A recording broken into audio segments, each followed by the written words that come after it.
Hey everyone, Skull902 back here for the next part of Super Mario Bros. 3. This here is World 2, and we're going to be seeing a debut here very shortly by an enemy. Actually, a few enemy debuts here in World 2, but the first of which that I want to talk about are the chain Chomps. Jesus Christ, I almost fucking totally butchered the name there, but Chain Chomps. Chain Chomps were inspired by an experience that Shigeru Miyamoto had when he was a child, where he approached a dog, and then the dog got very angry and ran at him. Chain Chomps in the games act very much like dogs because of that, and they get their name from being on a chain. You're safe from the Chain Chomps if you're far enough away from them. And just to get this aside, this is the card match game, card flip, whatever. It'll appear on the map every now and then, and you gotta match the cards and whatnot.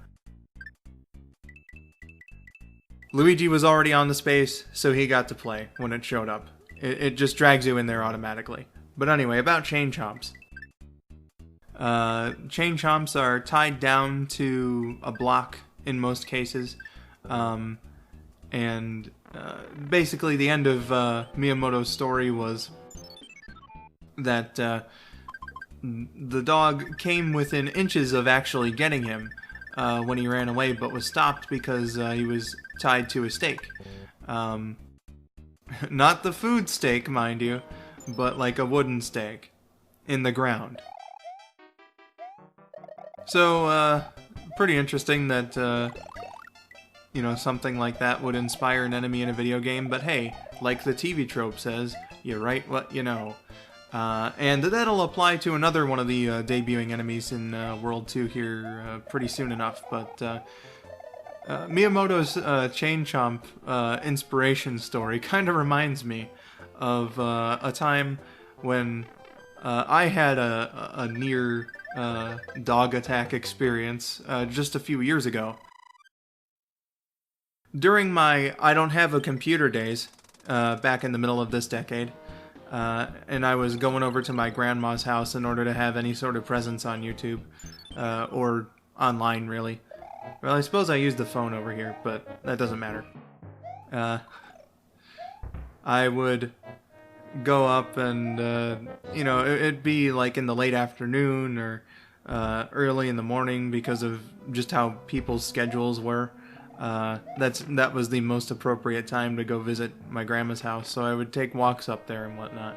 One day while I was leaving, one of the neighbors down the street was taking their giant-ass poodle out for a walk. And we crossed paths on the sidewalk, and the poodle was interested in me.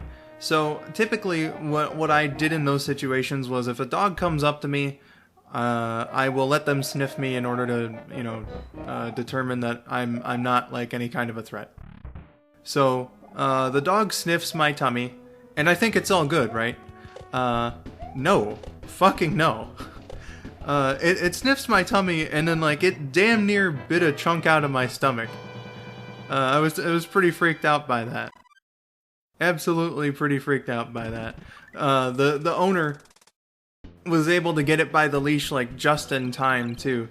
Apologized on behalf of the dog, and man, am I thankful.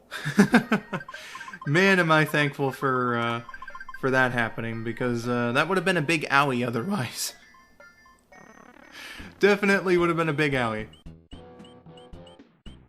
I missed some of the debuts telling that story, so I might as well go talk about them now. In the first fortress in World 2, we get 3, I believe, debuts. Actually, no, 2.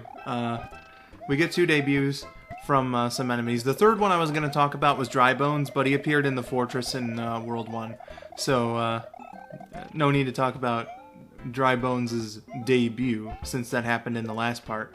But Dry Bones is kind of like a skeleton Koopa, that you can't permanently kill unless you have... I think if you tail whip him in Mario 3, it's fine. But I know you can kill him with the cape in Super Mario World. So I don't know if they're invulnerable in this game, but they are vulnerable in some respect in later games. So Dry Bones was the first one I was going to talk about. Then we have Thwomps.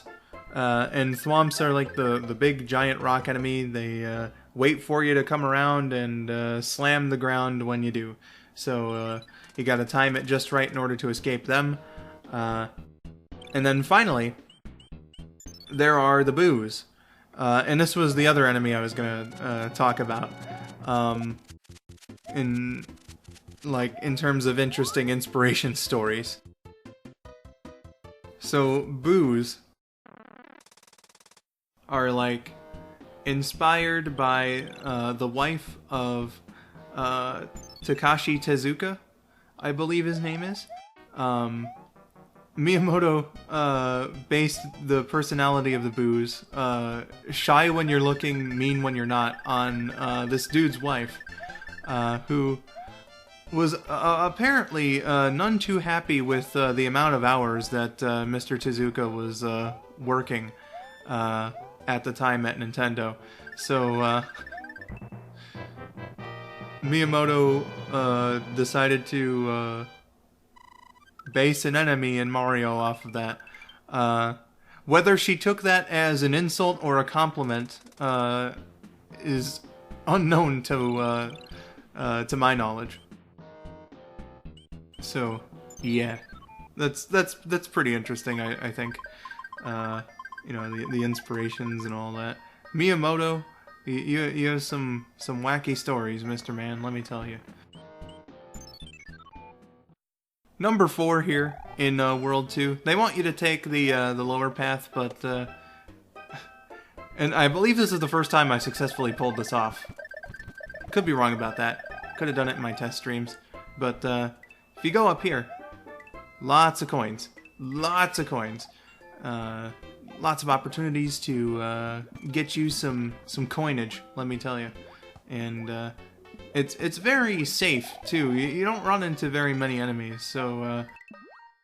you know, if you have a leaf in your inventory, go ahead and use it before this level if you don't already have one. Because it's a nice reward. Coins obviously means lives, once you get enough of them. And there are plenty to go around.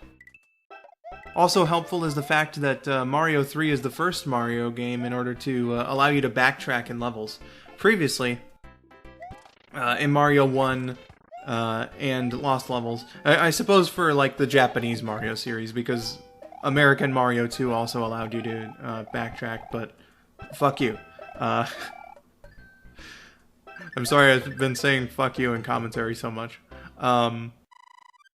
But anyway, backtracking is a thing. You know, they wouldn't allow you to do it before. Now you can, which is pretty gosh darn awesome.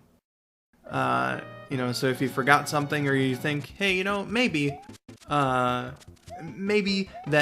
thing, or like a row of blocks, I should say. Maybe that'll help me in some way. Maybe there's like an item in there or whatever. Go right for it. Absolutely, go right for it. So, good shit, good shit. There's the Chain Chomp, finally. There's an interesting fact about the Chain Chomps that I'm going to save for an extra video. Don't you worry. Don't you worry. Something else that I'm going to talk about, though, is... I mentioned the inventory in the last part, I think, or at the beginning of this part. I am such a forgetful motherfucker, but I mentioned the inventory at some point. You have items that you can choose from in order to help you on your quest and whatnot, collect more items and all that. You have 4 pages worth, 28 items that you can have on your person at a time. So I just wanted to talk about some of the items that we've been getting from the random Hammer Brother battles that you've been seeing, as well as the ones that Princess Peach will give you for completing a world in her notes that she gives you. So the first one of which she gives you a P-Wing, or a Super Wing, or whatever it's called. I tend to call it the P-Wing. A lot of fans do because, I mean, it has a P on it. Anyway. The P-Wing acts just like a Super Leaf, except it allows you to fly indefinitely, which is a big, huge help, obviously. I'm sort of mentioning it because I'm not going to be using any of these, or at least most of these. And I don't think I use most of them, like, on camera, quote-unquote camera, in the recording. So the first is the P-Wing. The second one that she gives you for beating this world, I believe, is a cloud. And I play all the levels in this. So I don't use the cloud, unless if it's for grinding for power-ups, which I did, like, in between parts. It was in order to waste it in my inventory, basically. But the cloud, it's not really indicative of what it does at first, unless if you have the manual. I did not have the manual when I was a kid. But the cloud will allow you to skip a level. So, pretty useful if you're having trouble with a level in the game. The third one I think that she gives you, and one that we got in a Hammer Bro fight earlier, was the music box. And what the music box will do is, if there are Hammer Brothers around, it'll play a little tune that is so boring that it puts them to sleep. I'm gonna go with the explanation that it's boring, because I think that's funnier. And then, of course, the other item that we got was a hammer. And hammers are one that I probably do use in order to clear some space. In fact, in World 3, I do use a hammer, so yeah. I use a hammer in order to clear some space. But there are some breakable blocks that you can only break down with a hammer. So they open up bits in the world. Not terribly useful for shortcutting, but sometimes they'll put something like the match game or like a Toad House or something behind like one of those blocks, and so it's useful in those situations. As far as the skipping goes, like sometimes there are tubes that'll take you to a later part of the world when you're in an earlier one, and oftentimes like in a single player setting anyway, you'll find that they're not entirely helpful. But in multiplayer, I think the reason why they put those there was to help out players who might be lagging behind. So that's a pretty interesting thing. Because if you get a game over, you lose like all your progress. All the levels that you beat have to be done again. And sometimes, obviously, that can get in your way. So nice of Nintendo to do that. I think that's why the shortcut pipes are in the world map. On to the second of the airships now. Off to save the second king, and I did in fact make a mistake during the last part. So anyone who wrote in the comments during the intervening time, this is same day as part 1. So in terms of recording anyway. So worry not, those who wrote the comments. I did take a look, and it was in fact not Iggy Koopa. I'm so terrible with the Koopalings names, so please forgive me in that respect. In the last one we fought Larry Koopa. Larry Koopa is the boss in World 1, and for this one it's Morton Koopa. Morton Koopa fights pretty much the same way that that fucking Larry did. So none too hard. Just bopped him 3 times. Didn't even get hit. And Luigi this time has the wand. So pretty good shit right here for World 2. So woohoo and all that. I'm just making up words now.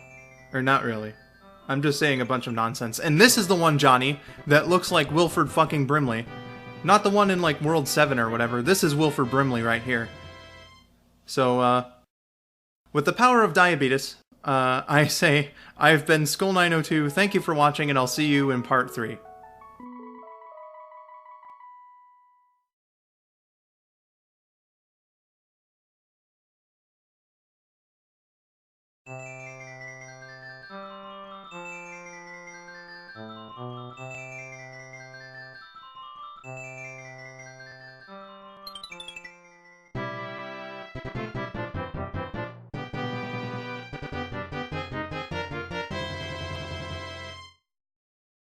Wilford Brimley.